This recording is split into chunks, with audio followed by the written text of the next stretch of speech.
Isang araw matapos magkaroon ng magandang performance si Stephen Curry sa Golden State Warriors, may isang malaking balita nga ang lumabas ngayon. Ayon sa kumalat, nagkasundo na nga ang kampo ni Stephen Curry at ang Under Armour na tapusin na ang exclusive contract nito pagdating sa pagre-release ng kanyang signature shoes. Bale, ang kanilang kontrata ay umabot ng 13 years at inaasahan na magkakaroon pa siya ng at least isa pang signature shoes sa Under Armour na tatawaging Curry 13 na i-release sa February 2026. Sa naging move na ito ni Curry, mabibigyan sila ng oportunidad na gumalaw independently. Posible rin namang magkaroon ng Curry brand ng panibagong exclusive contract sa ilang mga retail partner. Ayon sa naging pahayag ni Steph, excited na nga siya sa magiging future ng kanyang brand dahil sisiguraduhin niya na mananatili silang matatag sa mga susunod na taon. Samantala, pagkatapos lamang natanggalin ng Dallas Mavericks si Nico Harrison,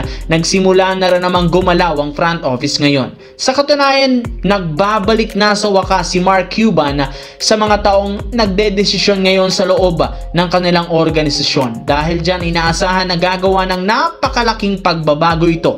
At kabilang sa mga naibalitang posibleng gawin ito ay ang sabay nila na pag-trade kina Kyrie Irving at Anthony Davis upang mapagtuunan ng pansin ang pagre-rebuild ng lineup para kay Cooper Flag. And speaking of Kyrie, kahit man nagre-recover pa lang ito sa kanyang injury sa tuhod, may ilang teams nang nagkaka-interes sa kanya. At isa sa mga nabanggit, ang Houston Rockets na nangangailangan ng isang lehitimong gwardya na magpapasulido ng kanilang kampanya. Simula nang mawala at magtamo ng injury si Fred VanVleet, sinubukan ng Rockets na maghanap ng bagong point guard at sa tingin nila si Irving ang pinaka-fit sa team since meron nga itong chemistry kay Kevin Durant. At isa sa mga magandang storyline para sa NBA ang posibilidad na pagre-reunite ni na KD at Irving matapos ang kanilang unfinished business sa pagkuha ng titulo. Sa kabilang banda, medyo magulo ang kalagayan at sitwasyon ni Klay Thompson sa Dallas Mavericks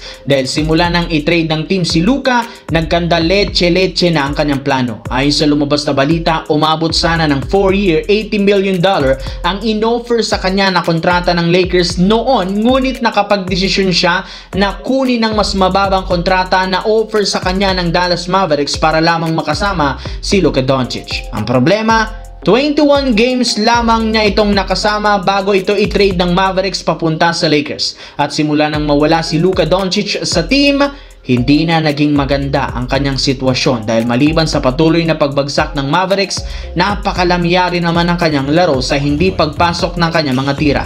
Nagiging liability pa nga ito sa opensa at depensa na siyang rason bakit binabangko siya ni Coach Jason Kidd. Isa rin naman siya sa mga player na inaasahang ititrade ng Mavericks kaya hindi na naiwasan pa ni Klay Thompson na pagsisihan ang kanyang nagawang desisyon dahil kung Lakers lamang ang kanyang pinili, di sana'y kasama niya ngayon si Luka Doncic.